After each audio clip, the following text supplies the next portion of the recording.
জামাতের আমির আজ তার ভেরিফাইড ফেসবুক পেজ থেকে বলেছে যে তারা চুক্তি সম্পর্কে কিছুই জানেন না। এখন এই বিষয়ে আপনি কাকে বিশ্বাস করবেন, জামাতের আমিরকে নাকি জনাব খলিলকে? প্রথমত জামাতের আমিরকে বিশ্বাস করা উচিত। তার দাড়ি আছে, টুপি আছে, চেহারা সুরত খলিল সাহেবের চেয়ে ভালো, ধর্মকর্ম করে, নামাজ কালাম পড়ে। আমাদের দেশে শতকরা 90% মুসলিম। তো অ্যাটলিস্ট এই রোজার মাসে কোনো অবস্থাতেই উনি পারবেন কিন্তু আমি পারবো না। আমি কোনো অবস্থাতেই জামাতের আমিরকে বাদ দিয়ে খলিলুর রহমান সাহেবকে বিশ্বাস করতে পারবো না। ফলে জামাতের আমির যেটা বলেছেন সত্য বলেছেন এবং এটা কিয়ামত পর্যন্ত সত্যই থাকবে। ফলে খলিলুর রহমান সাহেব মিথ্যা কথা বলেছেন। উনি অযথাই জামাতের মতো একটা পুতু পবিত্র দল এবং শফিকুর রহমান সাহেবের মতো একজন অলি আল্লাহ গাউস কুতুব প্রকৃতির মানুষ, যিনি অসংখ্য মানুষের শ্রদ্ধা ভালোবাসার বিমূর্ত প্রতীক। তিনি ফু দিলে অনেক মানুষের অন্তরে ঠান্ডা হয়ে যায় এবং তিনি যদি কারোর সঙ্গে মোশাহেফা করেন, হ্যান্ডশেক করেন, কাউকে জড়িয়ে ধরেন, অনেক ছোট ছোট শিশু তাদেরকে চুম্বন করেন, ওখানে একটা রহমত বরকতের যেন মেলা বসে যায়। তো কাজেই এরকম একজন জিন্দা অলি, তিনি কি বিপদে পড়েছেন আপনি চিন্তা করেন। যে খলিলুর রহমান সাহেব এমনি একটা ঝামেলার মানুষ।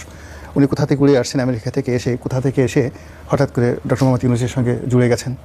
তারপরে আসলেন কি যেন হাই প্রোফাইল একটা কি অদ্ভুত একটা নাম নিয়ে, রোহিঙ্গা বিষয়ক শরণার্থী হাই রিপ্রেজেন্টেটিভ। এরকম কথা আমার বাপেও শুনে নাই, আমিও শুনি নাই। এবং তুষার ভাইয়ের আব্বা আছেন, খুব সিনিয়র মানুষ, আমার টকশো দেখেন, সম্ভবত তিনিও জীবনে কখনো শুনেন নাই। এই হাই রিপ্রেজেন্টেটিভ থেকে হঠাৎ হয়ে গেলেন মানে কি যেন নিরাপত্তা উপদেষ্টা। নিরাপত্তা উপদেষ্টা হয়ে এরপরে শেষে সেনাবাহিনীর সঙ্গে তার একেবারেই সম্পর্ক ভালো না, ডেইলি ঘুটু লাগায় ওখানে। এবং ওনার কারণেই দেখা গেল জেনারেল ওয়াকারুজ্জামান সাহেবের সাথে ডক্টর মোহাম্মদ ইউনূসের মতো একটা ফেরেশতার মতো মানুষের সম্পর্ক নষ্ট হয়ে গেল। আবার উনি কোত্থেকে কীভাবে এই বিএনপির সাথে সংযোগ করে একেবারে এখানে পররাষ্ট্রমন্ত্রী হয়ে গেল। এখন উনি এই যে উনি পুরো অনেক মানুষের চরিত্র হরণ করছেন। এর মাঝে আমরা আরেকটা জিনিস দেখলাম যে জামাত আসলে চুক্তির পরে কোনো বিরোধিতা করেনি, এমনটাই দেখেছি। এই বিষয়ে কিছু বলতে চান কিনা? জামাত বিরোধিতা করবে কেন? জামাত তো জানিই না। আপনি চুক্তি হওয়ার পরেও তো জামাত বলছে যে আমি তো কিছুই জানি না। আগে সম্মতির বিষয়টি অস্বীকার তো করেছে। তার সঙ্গে সঙ্গে আপনি বোঝার চেষ্টা করেন শান্তা, জামাত একটা সত্যবাদী দল, গাউস কুতুব ওলি আল্লাহদের দল। তারা যেটা বলে সেটা আপনাকে বিশ্বাস করতে হবে। আর যদি বিশ্বাস না করেন আপনার শরীর আগুন ধরে যাবে।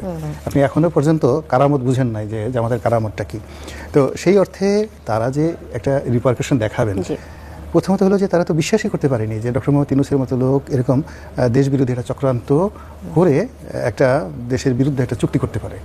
দুই নম্বর হলো যে তারা শুনছেন, এলোমেলো শুনছেন। শোনার পরে যেহেতু তারা সরকারের one of the major part, Khalilur Rahman সাহেবের সাথে তাদের সম্পর্ক হয়তো খারাপ ছিল বা রেজওয়ানার সঙ্গে তাদের সম্পর্ক খারাপ ছিল, কিন্তু ডক্টর ইউনূসের সঙ্গে তো তাদের সম্পর্ক ভালো ছিল।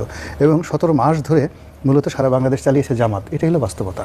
তো সেই বাস্তবতার মধ্যে আমিরে জামাত তিনি বলছেন যে তিনি এই চুক্তি সম্পর্কে কিছুই জানেন না। এবং রাজনৈতিক অঙ্গনের দুই বিশেষ ব্যক্তি দুই ধরনের কথা বলছেন।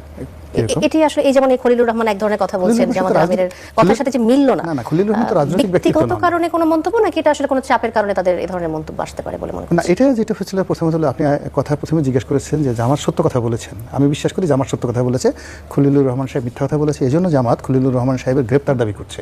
এবং খলিলুর রহমান সাহেবের সঙ্গে সম্ভবত সৈয়দা রেজওয়ানা হাসান সেও জড়িত। এবং জামাত মনে করে যে সৈয়দা রেজওয়ানা হাসান এবং খলিলুর রহমান এই দুজনে মিলে নির্বাচনে ইঞ্জিনিয়ারিং করে জামাতকে ঠকিয়ে দিয়েছে। ফলে আজকে যেখানে জামাতের আমির হবেন বাংলাদেশের আমিরুল মুমিনিন এবং তিনি হবেন বাংলাদেশের প্রধানমন্ত্রী, আর তার চোখের সামনে জনাব তারেক রহমান সাহেব প্রধানমন্ত্রী হিসেবে হেঁটে বেড়াচ্ছেন, ঘুরে বেড়াচ্ছেন, এটা কি যে কষ্ট আপনারা বুঝতে পারবেন না। মমতাজের সেই গানের মতো বুকটা ফাইটটা যায় আর কি, এরকম অবস্থার মধ্যে তারা পড়ে গেছে।